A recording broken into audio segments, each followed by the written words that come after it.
धनबाद वासियों की वर्षों पुरानी मांग गया पुल अंडरपास अब हकीकत का रूप ले रही है। करीब 30 करोड़ रुपए की लागत से बन रहे इस अंडरपास का निर्माण कार्य तेजी से जारी है। वहीं गोविंदपुर में 329 करोड़ रुपए की लागत से बन रहे एलिवेटेड फ्लाईओवर की प्रगति पर है।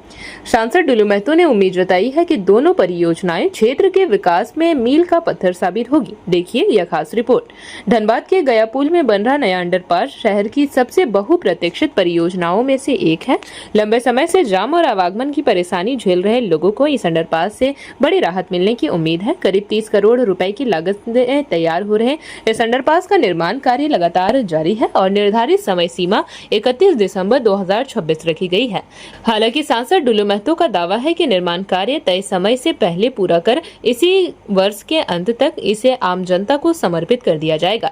प्रधानमंत्री नरेंद्र मोदी के कार्यकाल के 12 वर्ष पूर्ण होने के अवसर पर आयोजित प्रगति पथ यात्रा के दौरान सांसद डुलू महतो सैकड़ों भाजपा कार्यकर्ताओं के साथ निर्माण स्थल पहुंचे और कार्यों का जायजा लिया। इस दौरान उन्होंने कहा कि गया पुल अंडरपास निर्माण के लिए पूर्व में कई बार टेंडर निकाले गए, लेकिन क्षेत्र में सक्रिय गुड्डा और माफिया तत्वों के भय से कोई भी ठेकेदार आगे आने को तैयार नहीं था। सांसद ने कहा कि चुनाव जीतने के बाद उन्होंने इस परियोजना को प्राथमिकता में रखा और प्रशासनिक स्तर पर पहल कर निर्माण कार्य शुरू कराया। गया पुल अंडरपास और गोविंदपुर एलिवेटेड फ्लाईओवर दोनों परियोजनाएं धनबाद के बुनियादी ढांचे को मजबूत करने की दिशा में महत्वपूर्ण कदम मानी जा रही है। यदि निर्माण कार्य तय लक्ष्य के अनुरूप पूरा होता है तो आने वाले समय में शहरवासियों को जाम, दुर्घटनाओं और आवागमन की समस्याओं से काफी हद तक राहत मिलेगी। अब लोगों की निगाहें इस बात पर टिकी है कि विकास की ये दोनों बड़ी परियोजनाएं कब धरातल पर पूरी तरह उतरकर आम जनता को समर्पित होती है। जो धनबाद में लोग बहुत लंबे समय से जो काम के लिए इंतजार में थे कि गया पुल का चौड़ीकरण कैसे हो, गोविंदपुर में एलिवेटेड फ्लाईओवर कैसे बने, निरसा में एलिवेटेड फ्लाईओवर कैसे बने, आपका रेडियो स्टेशन बहुत लंबे समय से बंद था, धनबाद में 7 नई ट्रेन, जो 20 वर्षों से एक नई ट्रेन नहीं मिला था हम लोगों को, आज बहुत गर्व के साथ कहना पड़ रहा है भारतीय जनता पार्टी के कार्यकर्ताओं नेताओं के आशीर्वाद, धनबाद के देवतुल्य जनता के आशीर्वाद से हम सांसद बने और लगातार मैंने धनबाद का जो लंबे समय से डिमांड था, यहाँ के लोगों का जो इच्छा था, उस इच्छा को पूरा करने के लिए हमने यहाँ के लोगों की इच्छा को जाकर अपने देश के यशस्वी प्रधानमंत्री नरेंद्र मोदी जी के पास रखे और यहाँ के लोगों की इच्छा को देखते हुए सारा इच्छा पूरा करने का प्रयास कर रहे हैं और करेंगे।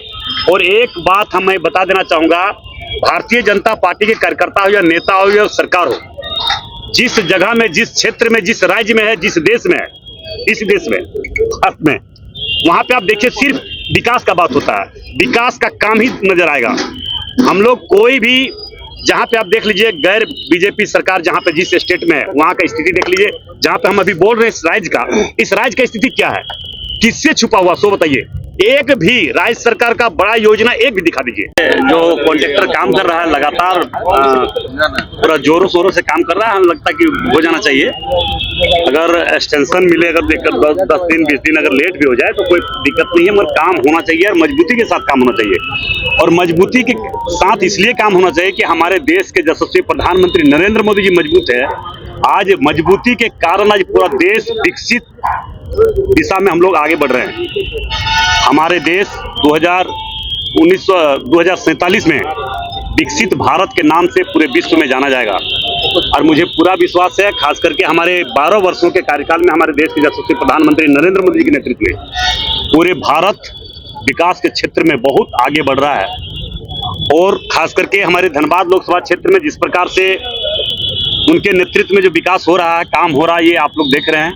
लगातार ये गया पुल चौड़ीकरण को लेकर लगातार धनबाद के लोग असमंजस की स्थिति में थे।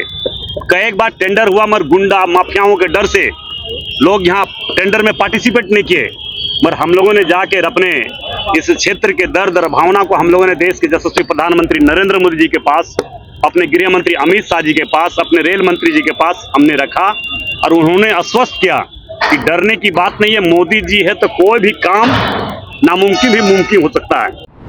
जेपी भारत लाइव, भारत की बात जेपी के साथ। वीडियो को लाइक करें, शेयर करें और चैनल को सब्सक्राइब करें।